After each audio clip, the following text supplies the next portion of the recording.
Adam Jordan. Wajah pesinetron satu ini dulu tidak segarang sekarang. Baru-baru ini brewok dan jenggot tumbuh subur menghiasi penampilan Adam. Padahal dulu ia dikenal sebagai lelaki dengan tampang yang bersih dari bulu. Mengapa Adam begitu cepat merubah gayanya? Ini tuntutan cerita, Mas. Tuntutan cerita. Waduh, Mas, hari-hari Mas nggak pernah, Mas. Pertama kali saya bewokan aja risihnya minta ampun. Terutama kalau lagi tidur. Kamar udah saya semprot, ya kan, saya pikir udah nggak ada nyamuk kok.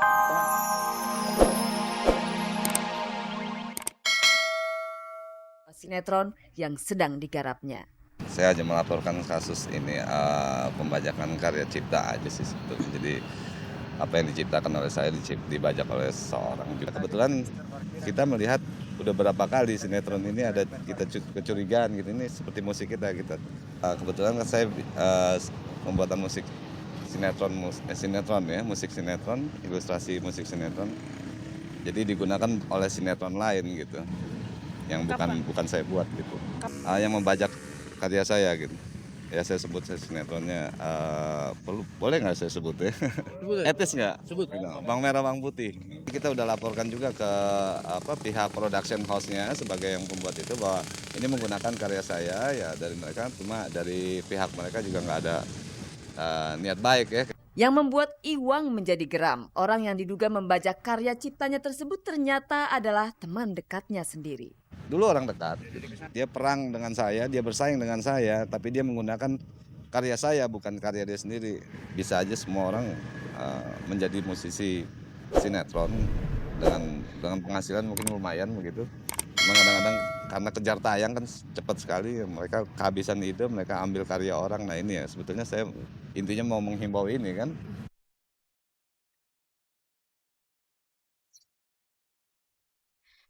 Pemirsa, setelah film dan musik, kini giliran opera Indonesia yang diperankan oleh artis-artis Indonesia dipentaskan di luar negeri, tepatnya di kawasan Timur Tengah. Dan opera yang dipentaskan kali ini adalah Legenda Malin Kundang. Nah, siapa saja pemirsa artis-artis kita yang terlibat? Sebut saja satu tante yang tetap lincah. Siapa lagi kalau bukan Tante Titi Puspa. Selain itu ada juga Dery Drajat dan Elly Kasim. Oke pemirsa, langsung saja kita simak liputannya.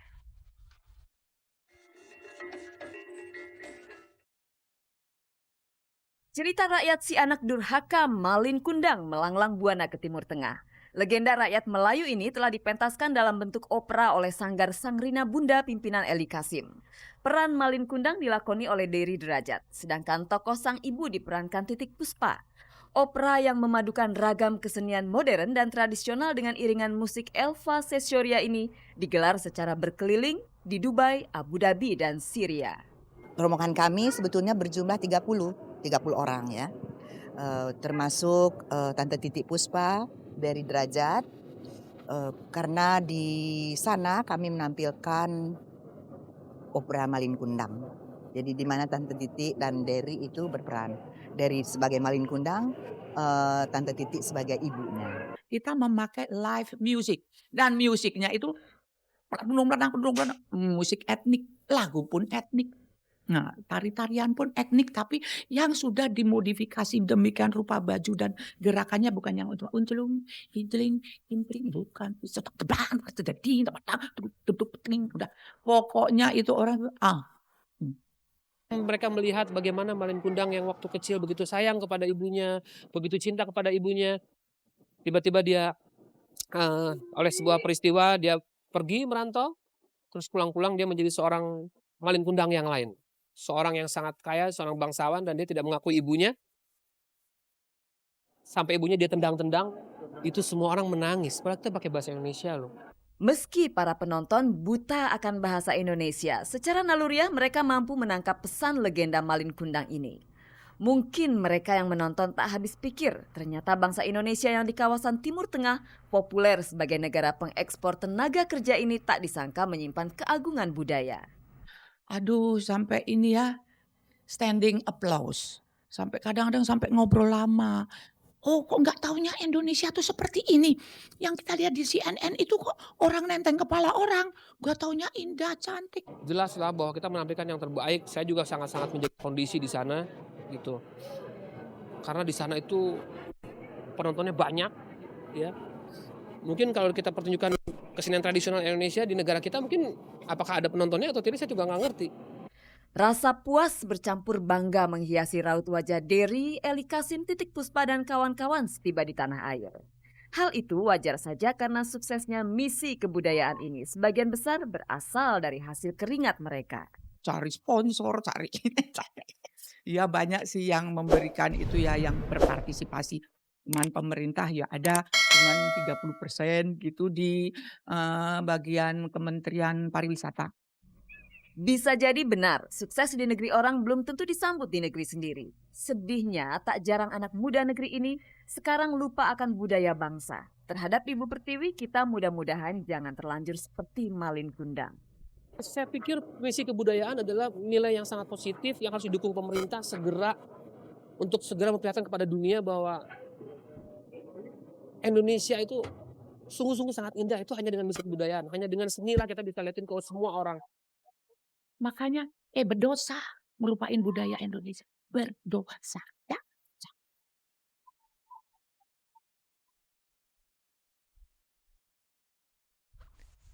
Pemirsa, orang dari luar saja kagum dengan budaya kita. Mengapa kita harus memicingkan mata terhadap budaya sendiri? Pemirsa, kaum Hawa sudah terbiasa dengan merawat keindahan rambut kita. Namun bagaimana dengan kaum Adam? Bagaimana cara mereka merawat keindahan rambut yang tumbuh di mukanya alias jenggot? Dan pemirsa, saat ini artis Rano Karno dan Adam Jordan tengah memelihara jenggot yang tumbuh lebat di mukanya. Ada udang di balik batu. Ada apa di balik jenggot mereka? Pemirsa, inilah Go Spot.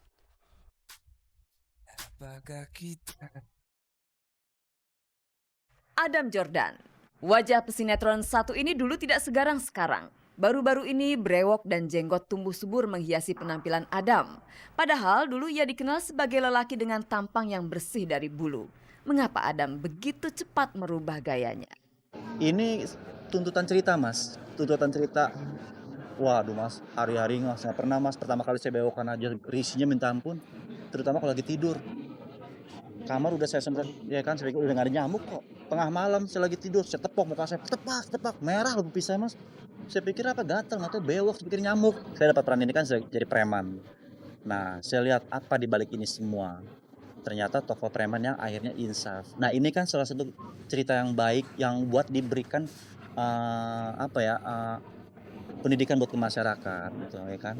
Istilahnya tuh tidak ada kata terlambat bagi orang yang mau sadar, yang mau insaf. Rupanya brewok dan jenggot itu sekedar tuntutan perannya. Meski sedikit kurang sangar, Adam tetap punya nyali untuk membintangi sinetron bernuansa Ramadan. Maklum, jenis sinetron ini baru pertama kali dilakoninya sepanjang 10 tahun ia berkiprah. Dengan penampilannya yang berbeda 180 derajat ini, apakah sang istri tidak merasa risih? Ya habis nggak mungkin lah dia ngomong suruh cukur, udah tuntutan cerita aja ngerti lah gitu. Masalahnya kenapa? Istilah kata ini bewok kan juga salah satu bakul nasi.